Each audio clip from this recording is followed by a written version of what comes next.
Good day to everyone.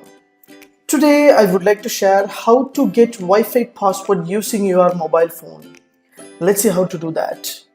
Before that, kindly subscribe HowXT channel and click the bell icon to know about more videos.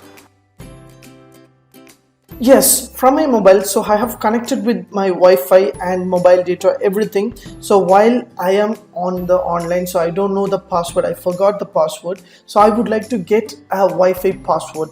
Just scroll down your mobile phone and just long press on Wi-Fi. You will get a Wi-Fi connection. So whatever Wi-Fi connection is available, everything will be displayed over here. Whatever connected in your mobile phone, everything will be displayed over here. So as you see, so lot of options will be available. Using this option, you can get your Wi-Fi password. Yes, so just select a connected Wi-Fi network password and you will find an option called forget signal strength and frequency security. Everything will be available.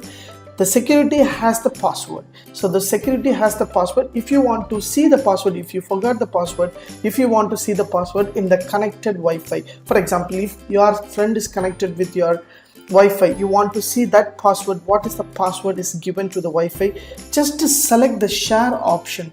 So once you select the share option, so automatically it will ask you for the secure reason. Just press your screen lock and just get your Wi-Fi password is here. Yes, using this option you can scan the QR code and you can get the password. Otherwise you can get this Wi-Fi password. So each and every Wi-Fi has this option. So once you select the Wi-Fi connection, so wherever your Wi-Fi connection, just select the option and just select share. Once you select the share option, automatically the Wi-Fi password will be displayed over here. So whatever connected network you want like to get a password, you would like to share the password, means the Android is providing us an easy trick to get your password. Use this option, get the password and write the password and share the password to everyone and connect with everyone. Thanks for watching. Have a great and good day.